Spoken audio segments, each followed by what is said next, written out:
Candidate, right? Yes, we can. Okay, so we're here with Cynthia Aden. She is an Army veteran. She served between 1975 and 1978, and she served overseas in Germany. So, how did your family react when you told them you were going to enlist in the Army? They reacted rather badly.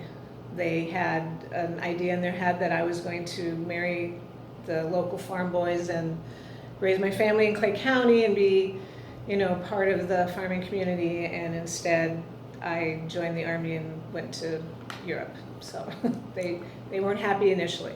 Okay. But my father especially was unhappy, but he eventually was very proud of me and very proud of my service. And your mother was a little more mixed on it? She was a little more mixed. She wasn't as upset. I think that she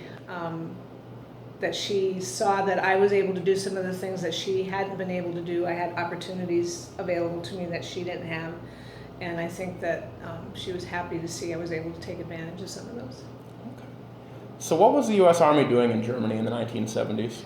It was just after Vietnam. There was still a lot of turmoil going on about Vietnam. Things were still very, confusing. Things could have happened, but the Army was there because after World War II, Europe was just decimated, and the U.S. was there to help support their allies and keep their allies safe, and that we were still there based on those agreements after World War II. Okay. So tell us a little bit about what you did in Germany when you were stationed there.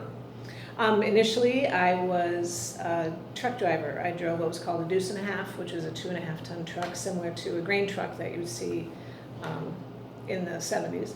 And then after about a year, I had the opportunity to become a legal clerk for the Judge Advocate General's office, and so I did that until I left Germany and got to Fort Rucker, Alabama.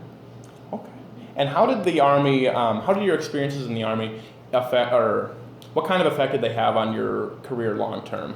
The very first job I had when I got out of the Army was as a legal assistant at East River Legal Services, and that directly related to the opportunity I got to be a legal clerk for the JAG office. All right. Well, that sounds great. Thanks so much for your time. Thank you.